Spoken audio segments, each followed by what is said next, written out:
Hello again, it's Mark Glowacki.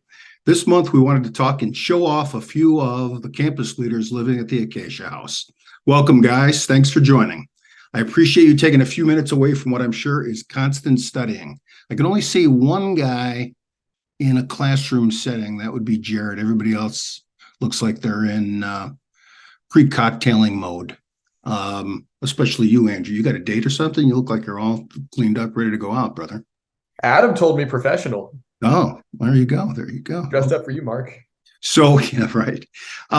So let's start with that in mind. Andrew, why don't you introduce yourself, what year you are in school, what your major is, and what's the leadership role that got you invited to this august group today?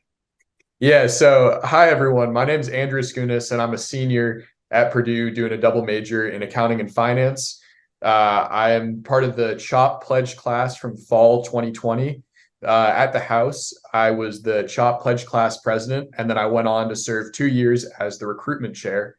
And then throughout my time at Purdue, I got introduced to some people in student government and served in a number of roles related to, financial compliance and representing the business school. And then this past year, I was elected to serve as the student body vice president. So that's how I got into this call today. Congratulations. Thank you. Liam, what's up, brother? Hello, my name is Liam Patton. I'm currently a junior here at Purdue. I'm part of the night pledge class, which is spring of 2023. So I'm still a neo right now. On campus, I'm part of Purdue College Republicans, and I've done a lot of things for them, but right now I'm the secretary. And then in-house, I'm currently the junior steward, so I run the kitchen down there, and I have my whole crew of Captain Kai. So out of house, I also, through Askounis actually, was able to get on the government relations board for Purdue Student Government, where we're thinking of hosting one of the mayor's primaries here at Purdue. So that's what I'm working on. Excellent. Thank you. Thanks for joining us. Yep. Thanks for having me. Who's up? I'll go. So, hi everyone watching this. My name is Angel Prince. I am currently having a major in human services, and I have a minor in LGBTQ studies. I'm actually part of the CHOP pledge class as well. So that would be fall of 2020. So with Askounis and Jared as well. But some of the things that that kind of led me to this call, I have served a number of years working for the Division of Financial Aid at Purdue University, working for the College of Education Scholarships, and I've also worked for the Office of Admissions doing a lot of their recruitment as well. But at Acacia in the House, I've served as well as the co-recruitment chair for Andrew for a year, and then I also served as our diversity, equity, and inclusion chair for 2 years, and I've also served on our Brotherhood committee for a semester, and that was really great. And lastly, I currently this year have been nominated and accepted to Mortarboard National Senior Honor Society. So those are a couple of things that have led me to this call. Nice. Congratulations. That's excellent. Jared, go ahead, brother. Everybody knows you, but go ahead. All right. My name is Jared Young, and I am the current Venerable Dean of Acacia Fraternity, Purdue. Some of my time during the House has been in a couple of other positions. I was the treasurer last term, and I've been in various different committees and helped out a lot of different officers over the years and helped out with different things there. My out of houses, I haven't had a whole lot of specific leadership positions. I was just in a lot of clubs, and I had a lot of internships and jobs and different things like that I was working on. I got over 400 hours of experience I got over 400 hours of community service 2 years ago, between one of my internships and a lot of the community service I did over the summer. And I finished my undergraduate degree in animal sciences a year early, and I'm currently in my first year of vet school here at Purdue University. Congratulations. So it's my fourth year in school. I'm actually there right now in one of the study rooms. So congratulations. That's outstanding. We're proud of you all. Okay, let's just switch gears. Um, why? One of the things that you may have heard that the dean, Dean Cutler, was at the house. I don't know, recently, and he talked about it that Acacia is now one of the top 10 houses on campus. And he said it wasn't but just 6 years ago that we were actually thinking about shutting the house down. So you guys were kind of, when the trajectory was just getting going, you guys were just getting involved. Why did you pick Acacia when you did? And what are the changes that you've seen in the house since you got here? Angel, I can go first on this one. I originally was introduced to Acacia through the Men of Action and Leadership Scholarship. I think that's also how Angel and Jared ended up here too. But going through that program and being exposed to a few of the guys who it was clear were very engaged with the mission of bringing Acacia back to preeminence, producing men who were leaders on campus, producing men who did well academically. I was really impressed by that. I made good friends with Matt Saukelli and Mason Merkel quickly. And I mean, if you know those guys, you know they're pretty easy to get along with, and they're both pretty good at convincing you to join a place. Yeah, that's right. Yep. Yeah, and I could follow up on that as well. Yeah, definitely. Matt and Mason helped with my journey coming to Acacia. I spent a lot of time over at the house. My first week in college was Acacia fraternity was one of the first places I actually went to, as well through the Men of Action scholarship. So not only did I get to meet the brothers, I got to get a tour of the house and kind of see what it was about. And then after that, they just kept inviting me back over. Obviously, the fall of 2020 was a very unpredicted time for us all, and we didn't really know what it was going to look like. And let alone, I was not actively seeking a house to rush. So that was another thing for me as well that I had no real intention of doing. But then I kind of just found my place there. I really got the opportunity to network and connect with the guys, and they were constantly like telling me about how how impressed they were with all of the things I had been involved in with my time in high school. Obviously I like to always work hard and be leadership. So that was a couple of things, and I saw a lot of the other guys kind of taking those extra steps as well. So yeah, I decided to stay around, and then I got to meet more people. And eventually it led me to meeting Andrew and Jared, and moving from there. Good for you.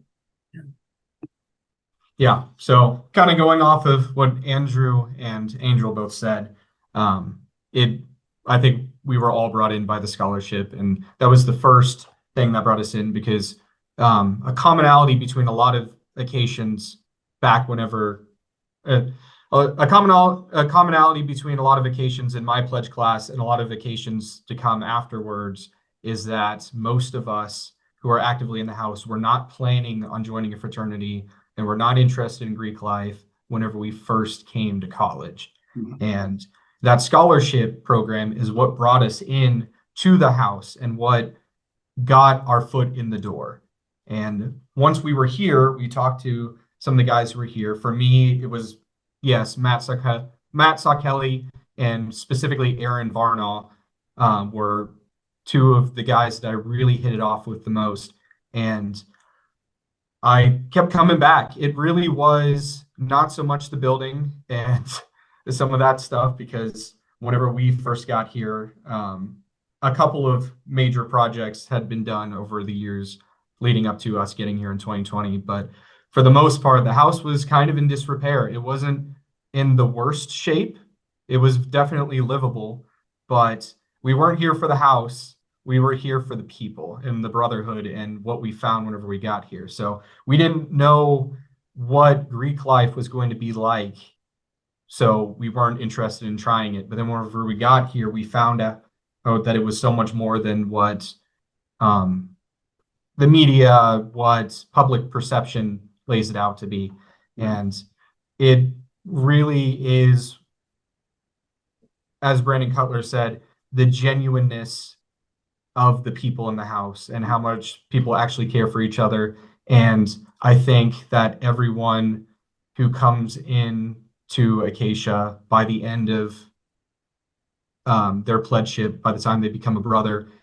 And sometimes even before that, you really do think of Acacia as a home away from home. And this is a place for you to be with friends and brothers at college. And I wouldn't trade it for anything. So, Hey, Liam, I want to throw a curveball at you a little bit here. One, do you have anything to add? But secondly, when Dean Cutler said top 10, I was kind of ticked off. What do you mean top 10? What's your reaction when you hear top 10, brother? So, well, when I hear top 10, I think we've certainly done a great job at improving. And personally, looking at a lot of the houses that are in the top 10, there's a lot of competition. We're working with 39 other fraternities on campus. So that means that we are at least better than 29 other fraternities on campus, which is pretty impressive considering some of the quality of the fraternities on this campus. So I actually rushed around a bit. I rushed 10-ish houses. And I ended up coming here to Acacia, and it felt like a small house atmosphere, but with 60 guys. So instead of having, the small house atmosphere that I felt was with 20 or 30 guys, here it was a lot bigger numbers. There was a lot more active people. We still do stuff with, we still have our fun, and we make sure to do that, but while maintaining a very professional atmosphere, especially throughout the week. And that's just not something that you find at most fraternities, especially ones that are have a house on campus like us, and are still active in everything. There's nothing like it, truly. So that's why I came here to Acacia and decided to choose this one over several others. Well, we appreciate your joining us. Staying with you then for a second. Yep. Keeping the pressure on you here, brother. Starting with you, how are you continuing to work to increase the Acacia trajectory? So it comes first with involvement. It really, you go to a philanthropy event and there's 5 guys there, it's probably not going to do that great. But if 20 guys show up to a philanthropy event, something's going to get done. And so it really comes down to not just involving myself, but getting the rest of the house involved and getting the rest of the house excited for things like this. And then on a more personal level, it also comes down to, I'm very involved in the house with what I do. And so I have to not only spread that, but then I also have to use that properly by running for positions, by actually going for things, instead of just sitting back and letting other people do the work. It comes down to you doing the work and getting other people involved. And, I'll say a big part of that comes down to the quality of the members you bring in. And I can speak to it as a retired recruitment chair 2 times. I look to the people who are already involved on campus, who are in leadership positions to bring into the house. That's why Liam was he was such a good fit for the house, because he was already involved on campus. He'd already made a name for himself, and he'd kind of proven himself already as someone who would stand out in our halls. And so that's what I look to. And then I also, on the flip, any of the younger guys, the freshmen coming in who haven't gotten a chance to get involved on campus yet, it's connecting them right away with the presidents of other clubs on campus to make sure that there's a spot for them. It's sort of a cycle. When you have people who are in leadership positions, it's easier to connect people with other leadership positions. And so I've been doing my best to funnel our younger guys into some of the legacy organizations on campus, like Old Masters, like Mortarboard, like Purdue Foundation Student Board, PFSB. Some of those older organizations that are really strong for campus standing. Andrew, how would you feel? It just kind of dawned on me recently. Like refer a friend, birds of a feather. Liam probably's got some pretty good friends of his that may be good occasions. If he introduced them into the house and they decided to join, should Liam get some reward for that? Oh yeah. There's a whole system for that. That goes into the process for which room you get. Yeah. So it's really competitive. I'm happy to say we're at the point where, for the most part, we're only rushing friends. Yeah. We're big enough to where that's a successful process, Yeah. and we have the quality of guys where we are very proud for them to be bringing their friends in and their friends wanting to join. Yep. Hey, Angel, let's go on to, because Jared, he's got experience in leading the house for the past year. So I want to hear, so his comments are going to be based on a lot of practicality. So I'd like to hear your points of view. What have you been doing to continue to work towards the trajectory to make Acacia preeminent? Yeah, so one of the things as we were talking about all this that I kind of wanted to mention was that if you ask any of the guys in the house, I would say that the number one reason as well why they joined Acacia is because how different we all are from one another. In Acacia, there are a lot of diverse opinions, personalities, everything really. And I think that's why is because we can appreciate other people's backgrounds and really understand a person before going through and like judging them or making any extra comments about who they are as a person. Now, one of the benefits of that is that we have been able to successfully make it to where we are strictly rushing people's friends and, obviously their friends and knowing who's the good fit for the house. But we want quality men at Acacia. We don't want people who are just going to not take it seriously and not be involved on our campus or make the best effort to, be a man of action. That is why we take the steps that we have. And some of the steps that I've been able to take is actively get more involved with. My first step, I would say, is definitely being the co-scholarship and recruitment chair. That was one of the ways that I found out about the house. So knowing that I can provide that resource for other people and also filter out and see who I think would be the best fit was a number one reason why I decided to pursue that as a leadership position, to dip my feet in and see how I could make an impact there. And it was pretty successful. Our house has been growing very, very rapidly, which has been amazing to see the different personalities filtering through, as well as getting involved with the diversity, equity, and inclusion. Obviously that has come a long, long way, I would imagine, since previous years, especially around the time you were mentioning when the house was at a point of like probably shutting down. So we've had multiple successes there as well, and having more guys come in that are not only physically diverse, but mentally and what their personalities are like. So that's much a benefit of that. And now I'm in a position as well, being in mortarboard, where I can kind of nominate people who I see being the best fit and the brightest individuals in the house as well for continuing that legacy in the house. Historically, we've had a lot of men come through and be in mortarboard and do really successful things with their futures. I see a lot of distinguished alumni. I get to network with them coming through Purdue University, leaving their legacy, and I get to learn from them just as much as they're able to learn from me. So being the first member of mortarboard at the house in 20 years, it's really cool to kind of pick up that tradition again, especially when we have the quality of guys to do so. And a lot of that is from, learning from other people, especially in the Child Pledge class. Definitely have a lot of strong fit there, as well as we are the ones who basically have ramped it up from our time joining in 2020, which is hard to say because not many houses can, especially the way that they had pursued their rush events. But yeah, very, very inspiring. And I love getting that opportunity to provide it for others. The nomination checklist is a long one, but it's worth it. Yep. Jared, my friend.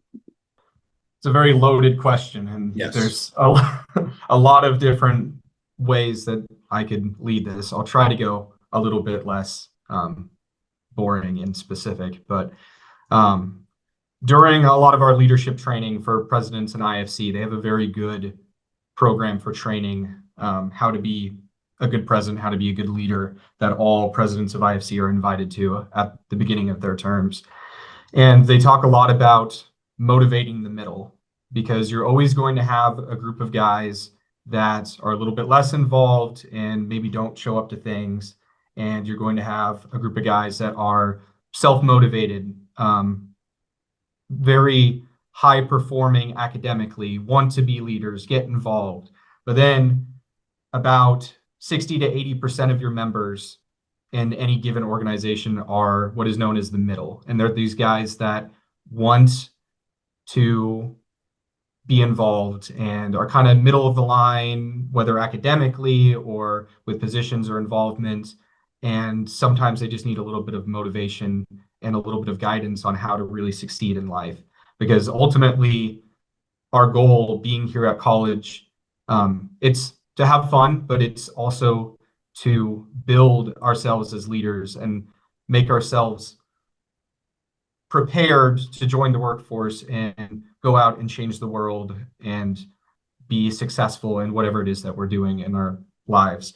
So it starts with some of the guys that are high achieving. So Andrew Askounis, Angel, myself with academics and everything, setting the example and setting the bar for everyone else. So can't speak because of FERPA guidelines on any of these guys' grades, but they could speak on them, and I can speak on my own. I got perfect grades all the way through undergrad, and I was still involved with the house. I was very active in service, and now I am the Venerable Dean, and I'm in vet school, which is a very rigorous program and very time consuming. And it's just one of those things that whenever you come out and you talk to people in the house about an event that's going on or something that you'd like to get achieved, and people say, I can't, I'm too busy. It's one of those things that you can talk to them about in the light of, let me help you because I have been busy my whole life. I can show you how you can make this work, and I can show you how to be successful, and I can be a role model for you as far as how to succeed and how to get the resources you need to succeed. Because there's no difference between someone who's very high achieving and somebody who's not physically or capacity wise. It's just the guys that are very high achieving have learned and know what they're doing and have tried different things and have failed and learned from it. And some guys just aren't taking those risks and not learning all of those things themselves. So if they can find somebody who's already done it and can teach them, that's how we get the guys in the middle to become the guys at the top. Right. And how we succeed foundationally, instead of having the 80-20 rule where 20% of the guys are doing all the work and 80% are just sitting back, flipping that and making it to where 80% is active and the 20% you don't waste your effort on. But luckily we don't really have even a 20% at Acacia. You've always got some guys that are busy and can't do certain things, but all in all, one of the things that from the beginning was so impressive to me about our chapter of Acacia was how hardworking and how involved and how successful a lot of the guys in the house were whenever I got here. And that helped inspire me to be high achieving in school, because once you get to college, it's easy to say C's get degrees. As long as I get my degree, who cares? It's places and organizations like Acacia that really lead you and give you the resources that you need to become successful and the motivation to do so. Because you've got your brothers there saying, make sure you go to class, make sure you get these grades. Here's some positions in Purdue student government or this club or something that you can run for and be active. It's all about the expectations we set for each other as brothers. And well said. Yeah. Well said. Hey, in the short amount of time that we've got left, I have one question for you guys as a group. So, what would you say to alumni to ask them to become engaged again with Acacia? Some of whom have not really been involved for decades. What would you say, Angel? You're an articulate fellow. Go ahead. Give it a shot. Yeah, so I would like to say, and I've gotten the opportunity as well to connect with more of our alumni in the past year than I have any of my other years, really. So it's good to see them coming around and being more involved, especially specific pledge classes. But I would like to say, get the understanding and experience of our current brothers and see kind of how we operate with one another, not only with our events, but also with the different campus organizations that we get involved in. You know, one of the things that I found out while talking to a bunch of people, especially Steve Cutshaw the most, is just kind of what their life and time had looked like when they were back at Purdue University. It's really a world of a difference, just from the time that they've been here and being able to get involved to where we're at now and the things that we can get involved in and really achieve. So I would say just kind of, if you get the opportunity to connect with us one-on-one individually, I know as our pledgeship process, we do require that our new members orient themselves to one specific alumni. They can choose from a list, so they get to connect and reach out with them. And that's kind of how we get that process started. Because it's not just on them to be reaching out to us. We have to do our part as a chapter and individuals to reach out to them as well. So if they're not hearing from the brothers, then that is 100% on us. And we have been doing a better job at making that effort because it has not always been there. But overall, I would say get a holistic understanding of what every brother has to offer, and see kind of what their backgrounds are and where they come from family-wise as well.